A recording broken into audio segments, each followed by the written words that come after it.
Monsieur le président, madame la ministre, mes chers collègues, aider les habitants au sein de la préfecture pour identifier l'interlocuteur ou le service compétent, animer une épicerie solidaire étudiante, lutter contre la fracture numérique, favoriser les actions du réseau des bibliothèques ou soutenir des actions des CCAS dans les territoires ruraux, développer des actions culturelles en milieu carcéral, autant de missions variées et essentielles sont proposées en service civique sur l'ensemble du territoire.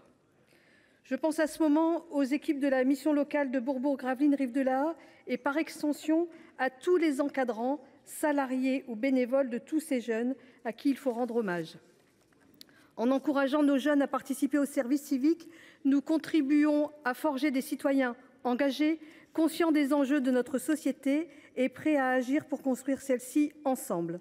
Nous cultivons ainsi un essentiel sentiment d'appartenance et de solidarité.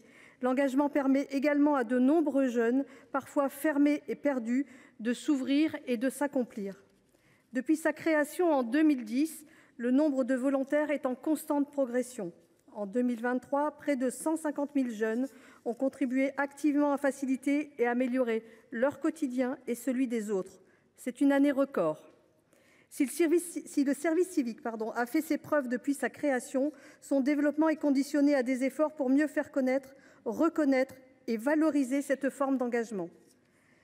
L'examen de ce texte nous en donne l'occasion. Aussi, je remercie Patrick Kanner et le groupe socialiste de l'avoir inscrit à l'ordre du jour.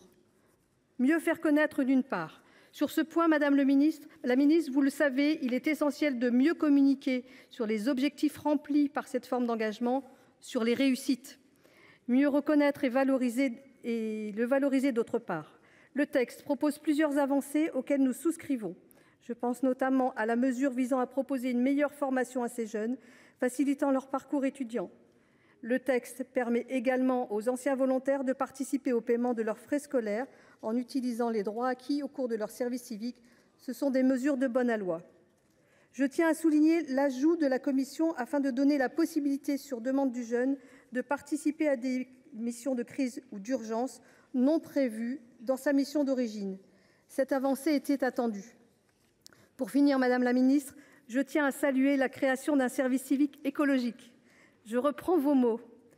Nous nous sommes attachés à déterminer quelle jeunesse nous voulions laisser à la planète. Nous voulons choisir quelle planète nous allons laisser à la jeunesse.